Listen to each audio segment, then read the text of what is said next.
Bharuch RMB વિભાગની ગંભીર બેદરકારી સામે આવી। પ્રી મોન્સૂન કામગીરી જે ખાડા પૂરવાની ચોમાસા પહેલા હતી તે ચાલુ વરસાદે કરવામાં આવી। સરકારના રૂપિયાનો ધુમાડો થતો હોય તેવા દ્રશ્યો આમોદનગરમાં નેશનલ હાઈવે 64 ઉપર જોવા મળ્યા। વાહન ચાલકો પણ સરકાર અને માર્ગ મકાન વિભાગને અપીલ કરે છે કે વહેલામાં વહેલી તકે આ રોડ બનાવવામાં આવે જેથી કોઈ મોટી હોનારત ન સર્જાય। થોડા દિવસ પહેલાં જ આમોદ તાલુકા ભાજપના માજી મહામંત્રી ડૉક્ટર રાહુલજી દ્વારા માર્ગ મકાન વિભાગના અધિકારીને ટેલિફોનિક જાણ કરવામાં આવી હતી, પરંતુ ત્યારબાદ પણ તંત્ર જાગ્યું ન હતું અને આજે જ્યારે મસ્ત મોટા ખાડાઓ અને ઠેર ઠેર તળાવો ભરાયા હોય તેવા દ્રશ્યો જોવા મળી રહ્યા છે, ત્યાં તંત્રની ગંભીર બેદરકારી જોવા મળી રહી છે। જો આ કામગીરી ફક્ત 2 થી 3 દિવસ પહેલાં જ કરવામાં આવી હોત તો આજે આવી ગંભીર પરિસ્થિતિનું નિર્માણ ના થતી। અત્રે ઉલ્લેખનીય છે કે નેશનલ હાઈવે 64 ભરૂચથી જંબુસર જતો માર્ગ, જે સમગ્ર કાઠિયાવાડને ભાવનગર સુધી જોડતો માર્ગ છે, તે માર્ગના મુખ્ય રસ્તા મસ્ત મોટા ખાડાઓ પડવાથી વચમાંથી બંધ થઈ ગયું છે અને તમામ વાહન ચાલકો સર્વિસ રોડ ઉપર જવા મજબૂર બન્યા હતા। ત્યારે સર્વિસ રોડની હાલત પણ ખૂબ જ ગંભીર બની છે। સર્વિસ રોડની આસપાસ ખુલ્લી ગટર હોવાથી અકસ્માતનો ભય રહે છે। આમોદ નગરપાલિકાના માજી કોંગ્રેસ પ્રમુખ સાજિદ રાણાએ પણ ગંભીર આક્ષેપ કરતા જણાવ્યું હતું કે જો આ રોડ વહેલી તકે બનાવવામાં નહીં આવે તો અમે સડક પર ઉતરીશું તેમ જણાવ્યું હતું। Yakub Patel, ZS TV, Bharuch.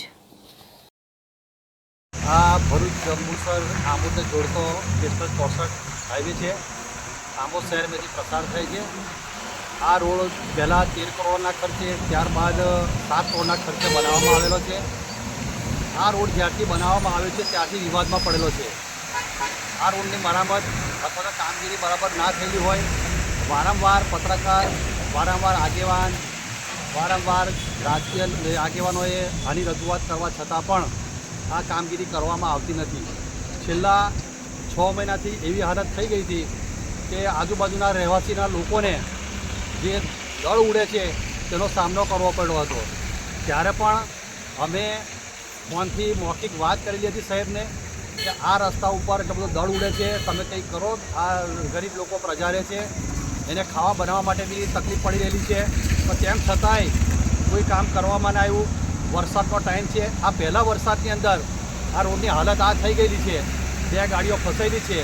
Service road આજુબાજુ છે, સર્વિસ રોડ પર મોટા સાધનો જાય છે, સર્વિસ રોડ બી તૂટી જશે 1 કે 2 દિવસની અંદર।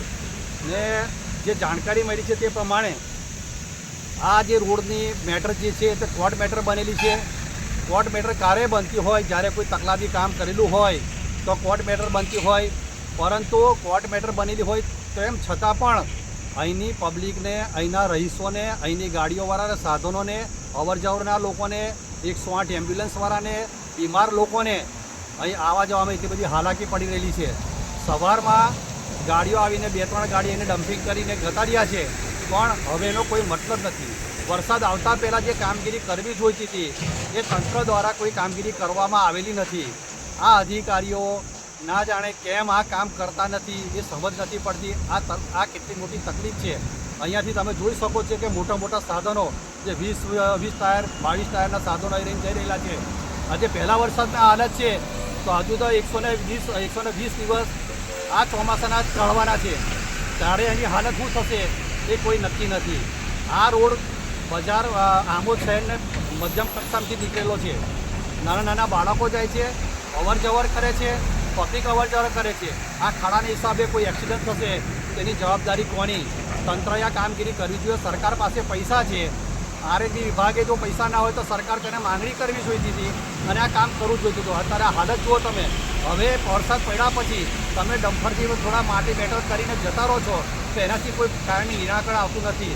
આ જો ટૂંક સમયમાં કામગીરી વ્યવસ્થિત જો કરવામાં નહીં આવે તો રોડ પર, સડક પર લોકો ઉતરશે અને કોઈ મોટો